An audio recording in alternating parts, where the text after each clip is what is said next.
Friends, this is the mad nomad. और Nepal trip मेरे ज़िंदगी का जो मैंने बताया कि पहला बड़ा ट्रिप था माथेरान के बाद में। मुंबई के जो बावजूद में माथेरान, उसके बाद में सीधा नेपाल। नवंबर रेन की लालसा में पहुंच गया और बहुत सारी चीज़ें फ़र्स्ट टाइम हुई। जैसे कि फ़र्स्ट टाइम मैंने बॉम्ब की आवाज़ सुनी, रियल असली बॉम्ब जब फटता है तो किस तरह से वाइब्रेशन गूंज होती है। बॉम्ब स्क्वाड को देखा जब वो कपड़े पहन करके जाते हैं। फर्स्ट टाइम कर्फ्यू महसूस किया, किस तरह से कर्फ्यू लगता है।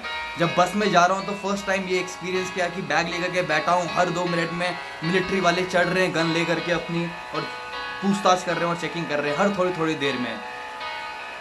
फर्स्ट टाइम मैंने वहाँ पर ड्रिंक किया। फर्स्ट टाइम मैंने एक बिगैर पाम, जिसका पाम नहीं है, एक ऐसे लेजेंड को, एक ऐसे ग्रेट लड़के को मैंने साइकिल रिक्शा चलाते हुए देखा। तो ऐसा करते करते 23 नवंबर की ये बात है, 24 नवंबर को मेरा बर्थडे, 23 नवंबर की ये बात है कि मैंने प्लान किया कि अब बहुत हो गए तिकापुर, कैलाली, ये सब साइड में, अब मुझे को निकलना है, थोड़ा सा जाता हूँ मैं पोखरा, काठमांडू, गोरखा घूमता हूँ। निकल तो लिया मैं अपने दोस्त को बाय बाय करके, पर फिर पता चला कि कर्फ्यू है और कहीं नहीं जा सकता मैं। काठमांडू के लिए बस नहीं है, पोखरा गोरखा कहीं के लिए नहीं है। और इनफैक्ट ये है कि अभी ये कर्फ्यू जो है वो 1 महीने तक शायद चलेगा, बॉर्डर सब सील करने वाले हैं। तो एकदम से सब डरा दिया मेरे को। तो मुझे ऐसा लगा कि अब कुछ है नहीं यहाँ पर, कहीं जा नहीं सकता, आ नहीं सकता, घूम नहीं सकता, तो मतलब सीन बन नहीं रहा है। सो सेफ यही होगा कि वापस चलिए। तो अभी 23 तारीख का दिन था और ऐसे ऐसे करते ही शाम हो गई थी। तो शाम को निकल करके मतलब नहीं है, बीच में फंस जाऊंगा मैं, तो रात बितानी पड़ेगी। तो वहाँ पर एक ढाबा था, सड़क के टर्निंग पे एक सड़क जा रहा है, जुमला करके एक जगह है, और कुछ XYZ जगह है, एक रास्ता जा रहा है और एक रास्ता जा रहा है नेपालगंज के लिए। यहाँ पर इस टर्निंग पे ढाबा है, उस ढाबे में मैं चले जाता हूँ, वहाँ पर बैठता हूँ अपना बैग उतार करके। वो जो ढाबे वाला है वो कुछ 35-38 बरस का एक आदमी है, जो छोटे कद का है, स्वीट सा दिखने में, पतला दुबला सा, यहाँ पर ऐसा लाल काला सा हो रखा है, सांवले से ही रंग के है वो। उनकी गोरी गोरी सी बीवी है और छोटे छोटे से प्यारे प्यारे से बच्चे हैं, सब ढाबे में ही है, और बाजू में उनका घर भी है। और चाय, चाउमीन, अंडा। अब हमने भारत में देखा है एक वाइट कलर का अंडा जो वाइट होता है। नेपाल में आपको व्हाइट कलर का अंडा कहीं नहीं देखने को मिलेगा, आपको पूरे नेपाल में सिर्फ रेड कलर के अंडे देखने को मिलेंगे, जो कि देसी मुर्गी के होते हैं। बाद में मालूम पड़ा कि वो देसी अंडे हैं, तो वो है। अब मैं वेजिटेरियन हूँ, मैं कभी कुछ नहीं खाया ये सब ज़िंदगी में, मैंने कोई मांस, मछली, कोई अंडा का सेवन नहीं किया। अब नेपाल में जब 23 तारीख की ये शाम बढ़ने लगी और हवा चलने लगी और धीरे धीरे सूरज डूब गया और चंदा मामा आने लगे, हवा तेज़ हो गई और बूंदें गिरने शुरू हो गई। नवंबर रेन होने लगा। मैंने सॉन्ग को लगाया, मैं ढाबे में हूँ, आग जल रही है, मैं थोड़ा सेक रहा हूँ, कुछ टाइम पास करते हुए, कुछ चीज़ें खाते हुए मैं वहाँ पर बैठा हूँ और बारिश गिरना शुरू हो गई। मेरे अंदर जो फीलिंग है वो मेरे चेहरे पे शायद आ ही रहा था कि ओ गॉड, मतलब जो एक्सपीरियंस करने के लिए मैं निकला था वो आखिरकार मुझे मिल गया। तो थैंक यू मदर नेचर, आप कितने प्यारे हो, आप कितने अच्छे हो। ये फीलिंग था कि उतने में जो वहाँ पर इंसान था ढाबे वाला, वो मेरे से बातें करने लग जाते हैं। वो पूछते कि कहाँ का रहने वाले, मैं बोलता हूँ कि मैं भारत का हूँ। तो बोलते क्या बात कर रहे हो, आप भारत के रहने वाले हो, हाथ मिलाता है कि दाई ब्रदर, कि बोले कि I have huge respect for Indians. मैं बोला ऐसा क्यों, आप ऐसा क्यों, थैंक यू सो मच।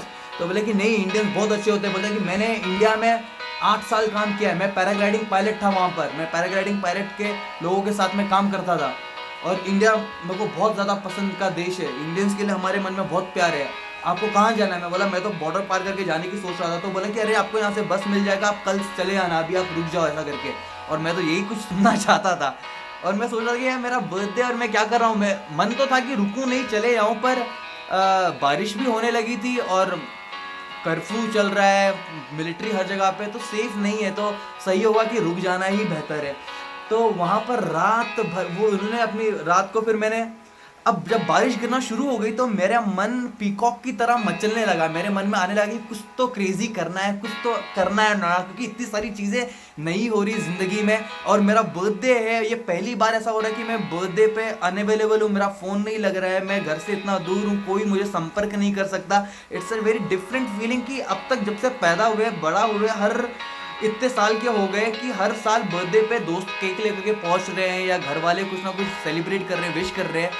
सब चीज़ होते हुए भी अब कोई विश नहीं कर रहा है, ना कुछ हो रहा है, क्योंकि मैंने फ़ोन ही बंद रखा है।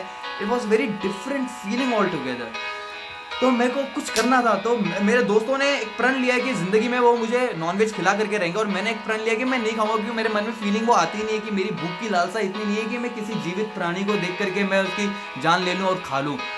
पर उस दिन वो एग को देख करके मैंने बोला कि यार ये, और वो बन रहा है, कुछ हो रहा है, बाहर बारिश गिर रही है या आखिरी दिन है, शायद मैं अभी कल इंडिया में चले जाऊंगा, नेपाल से टाटा बाय बाय है। सो मैंने बोला कि एक एग मेरे लिए भी बनाना है, एग चाउमीन। मैंने एग चाउमीन खाया, फिर एग मैगी खाया, मैंने एग खाना शुरू कर दिया। लाइफ में फर्स्ट टाइम मैंने एग टेस्ट किया, अच्छा लग रहा था, very very nice, very tasty ही इनफैक्ट।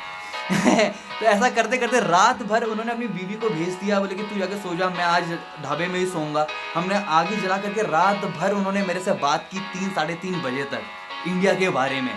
इतने वो मन में उनका प्रेम था इंडियंस को लेकर के और इंडिया को लेकर के। सवेरे हुई कुछ 6 साढ़े 6 7 बजे, ढाबा खोलने का उनका भी समय था, उनकी वाइफ आ गई, मैं भी उठ गया। और फिर उन्होंने बोला कि चलो एक फ़ोटो खींचेंगे जाने से पहले। तो वो फ़ोटो मैंने फेसबुक पर भी डाल रखी है, बड़ी प्यारी सी फ़ोटो है। मैंने उनके ऐसे गोद में बच्चों को उठाया है, बैग है मेरे कंधे पे, वो ऐसे कर रहे हैं शख्स, और उनकी वाइफ उनके बाजू में खड़ी हुई है। उन्होंने बोला कि वहाँ से तुझे नेपालगंज के लिए वो मिल जाएगा, नेपालगंज जाना, वहाँ पर भागीरथी टेम्पल है, वो भी घूम लो, बड़ा अच्छा है। और उसके आगे ही वहाँ से ही बॉर्डर के लिए तुमको कोई ना कोई साधन मिल जाएगा, तो अच्छे से सेफली बैठ करके चले आना। मैं बोला okay thank you, very nice, what a feeling, birthday, चलिए। तो मैं चला, बोला कि चलो ठीक है बर्थडे। नेपालगंज में भागीरथी टेम्पल चला गया, वहाँ पर अपने आप को खुद को मैंने एक गिफ्ट दे दिया, एक लॉकेट सा ले करके, बड़ा मस्त कूल सा था, एक्सेसरी टाइप पहनने के लिए, तलवार जैसा बना हुआ था, वो लिया। उसके बाद में मैं बोला कि यार कितना दूर होगा यहाँ से, मैंने किसी को पूछा, कोई ने बोला कि 5 किलोमीटर है। तो बोला कि 5 किलोमीटर के लिए मुझे वाहन लेने की क्या ज़रूरत है, क्यों ना मैं चल करके पार करूँ, थोड़ा एक्सपीरियंस लूँ कैसा लगता है। और व्हाट एन एक्सपीरियंस कि जगह जगह भी ये चेक पोस्ट है, क्योंकि अब ये बॉर्डर आ गया है, तो यहाँ से आने वालों का, यहाँ से जाने वालों का इस तरफ चेकिंग चल रहा है, लेफ्ट की तरफ जाने वालों का, राइट की तरफ आने वालों का। 2 मिलिट्री वाले हैं, वो बोल रहे हैं कि हैंडबैग खोले, मतलब कि ये सब खोलो, इसको खोलूँ, इसको देखूँ, इसमें देख सकता हूँ ये किस चीज़ का है, कहाँ पर गए थे, क्या काम है। वो मुझे देख रहे हैं और वो मेरा सब सामान हाथ में लेकर के खोल रहे हैं, पर सामान की तरफ देख भी नहीं रहे, अलग सा डरा रहे थे। यार ये सब फीलिंग्स फर्स्ट टाइम हो रहा था, बहुत मजा आ रहा था मेरे को, तो क्योंकि अभी सेफ है, अपन ने कुछ गलत काम किया नहीं तो क्यों डरना। ऐसा करते करते तो 4 5 6 चेक पोस्ट पे मेरी इतनी स्ट्रिक्ट चेकिंग हुई, एक एक पैंट अंदर, सामान के अंदर, जेब के अंदर हाथ डाल डाल करके चेक किया, बार बार भरना पड़ रहा था बैग, फिर आगे जाओ, फिर खोलो, फिर भरो। करते करते मैं ऐसा आ गया कि रोड पे ऐसा है, बड़ा सा बैरिकेड लगा हुआ है, इसमें लिखा है कि नेपाल में आने के लिए आपका धन्यवाद। और यहाँ पर ऐसा बोर्ड लगा हुआ है, भारत इस तरफ, नेपाल इस तरफ। मतलब कि वाह, इंडिया आ गया, लास्ट चेक पोस्ट ना लेकर के चलना शुरू कर दिया। जैसे इंडिया में आया तो इंडिया में प्रॉपर स्टफ है। यहाँ पर 2 फौजी बैठ करके चेस खेल रहे हैं, वहाँ पर कुछ फौजी मिल करके बैडमिंटन खेल रहे हैं, यहाँ पर 2 फौजी आने वालों की चेकिंग, 2 फौजी जाने वालों की चेकिंग कर रहे हैं। सब प्रॉपर मतलब चिल आउट होकर ये काम हो रहा है। नेपाल में तो काफ़ी टेंस था, ऐसा कोई खेलते खुलते दिखा नहीं मुझे।